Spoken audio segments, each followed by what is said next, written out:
Be aware of critical developmental periods in your dogs when you're socializing them, especially from the time they're leaving the litter, 6, 7, 8 weeks old, or before they leave the litter. Do not take puppies out of the litter before 8 weeks, right? So we used to do a lot of this in working dog circles, right? We used to remove puppies from the litter a little early, 6 weeks, 7 weeks, so they would bond with the handler, which is very good for their focus on you. They definitely bond with you. They're really into you, but they learn a lot about dog-to-dog interaction and dog communication in those last couple of weeks in the litter, right? So when they break down critical developmental periods, like up until 2 weeks old, your puppy's eyes are closed and they can't hear anything, right? So right around 12 to 14 days, their eyes open, they begin to become slightly visually aware. They still can't track and follow things, but they're seeing things. About 18 days, 17 or 18 days, their ears open, they can start to hear. Up until that point, they can't hear, right?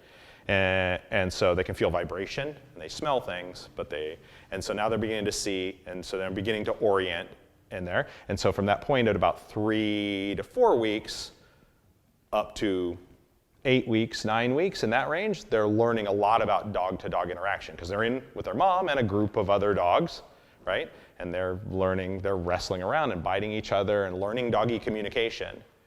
And that last couple of weeks especially is really important. Like I keep them into 8 weeks, and then my puppies start going home at 8 weeks. And if they're there into 9 weeks, I'm okay with that too, right? At that point, I've started to give them alone time. We've started to separate them for periods each day, but they still are in that group. And the dogs that we've allowed that to happen have much better dog skills when they get older. And dogs pulled out of the litter early can have bad dog skills as they get later, unless somebody went to very extensive efforts to get them socialized with other dogs when they were little. So you have to be a little cautious about that stuff when they're young. But those experiences have to be controlled. So there's that period where they're learning about dogs. They begin to learn about humans in there somewhere too, from about 5 or 6 weeks on up to 10, 12, 14, 16 weeks is when they really begin to learn human interaction. So you want to make sure they're being around people. They don't necessarily have to be touched by everybody. You want them to be handled in this period and things like that by people that they're comfortable with. You want them to be around and see a wide variety of people, men, women, big people, small people, people with hats, people with all these kinds of things. You want to expose them to a lot of that stuff. And then as they're leaving the litter too, that's when they really begin to be exposed to novel environments and things like that. So I may change their home environment to get them used to certain things, but the bulk of environmental socialization happens when they leave the litter and they start going to new places as well. And that's when they begin to learn about new environments and that kind of stuff as well. So that first, like I said, 16 weeks, 4 months is really important. And this is the point where lots of vets still, it shocks me all the time, but there's still veterinarians out there telling people not to take their puppy out of their home until it's had its 3rd round of vaccines, which is about 4 months old, which is about the close of critical socialization in a lot of dogs, right? So you've missed huge opportunities for exposure in that pot. And my personal experience is the risk of disease is smaller than the risk of inadequate socialization in those circumstances, right? And so it's really important. Avoid dog parks, the Humane Society. Avoid the vet if you can, right? That's where the sick dogs go, right? But getting them out in the world and exposing them to places like that are really important, right, in that period of time. So don't wait, right? We vaccinated our puppies right when they're weaned, their first vaccination, right when they're weaned. And at that point, up until then, their immunities transferred from their mother, right, through their milk, through the type. They get immunities transferred to the mother, so we can socialize them while they're still nursing because they're getting immunity from mom. Then that immunity wears off after they're weaned, so in the first little bit there, we'll vaccinate them the first time, but as soon as they get their first vaccine, we're going out in the world, right, in those circumstances, and that's much more important than isolating them. But don't miss those periods, right? Don't isolate your dog during those critical developmental periods, right?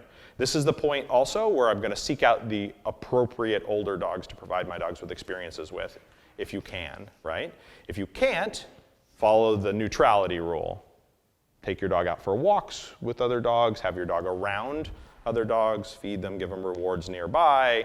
I may have 2 dogs here, I'm feeding this dog and feeding my puppy, so they're right near each other, they see each other, that kind of stuff, but I don't necessarily let them play together if I'm not sure how that's gonna go and I'm not confident with the dog's puppy. The problem with appropriate older dogs is the only way you find out if they're appropriate is let them put holes in a puppy, right? unfortunately, right? So somebody's done the homework for you, great, right? So like Shrike, my old male, I use him all the time to introduce new puppies because he won't hurt them. Like, he'll let them know if they're really bad, if they're super obnoxious, he'll let them know. It scares the crap out of them, but no injuries, right? He's perfect for puppies. So I use him all the time when I think this puppy's ready to meet another dog, like actually interact with them.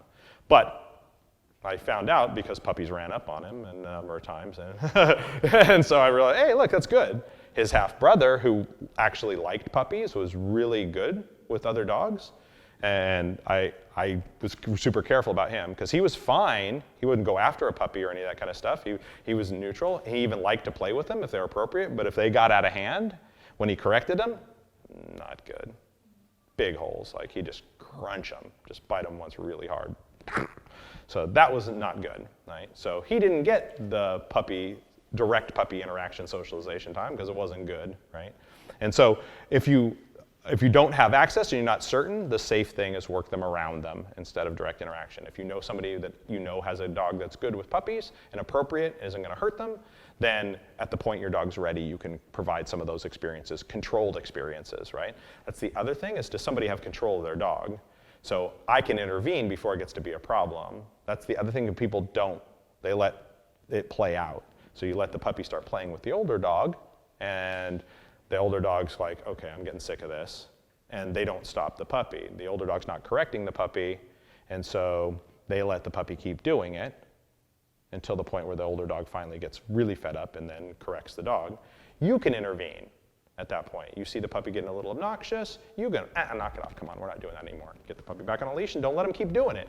You don't have to let that push. We can be the one that intervenes in those circumstances as well, right? The other thing that's bad with puppies is an older dog that's too permissive. So I've had multiple dogs like this over the years, right, that wouldn't correct a puppy for anything. They were too tolerant. The puppy would be hanging off the side of their face or biting them on the ear, and they're like, oh, dude, would you get this thing off me? Like this, and the puppies could run across the yard, leap on them, and then they're like, oh, God, right? But they wouldn't correct the puppy. Don't let that happen either. Then your puppy thinks that's appropriate dog behavior, and then it does it to another dog, and they go to the hospital, right? And so too permissive isn't good, and so that's on us. So if you don't have the appropriate dogs to let them control those situations, which most people don't on a regular basis, then we have to intervene and control those things. Your puppy's really obnoxious, don't let it jump all over the older dogs and think that that's appropriate, right? And don't let the puppy push it until the point where they get corrected and you find out that older dog is not an appropriate corrector of puppies in those circumstances. We post our social media videos to our website, Leerburg.com, a week or two before we post them to our YouTube channel. These early release videos can be found on the front page of our site or by going to the site and selecting Video on Demand from the toolbar, and then select Free Videos. Thank you for watching.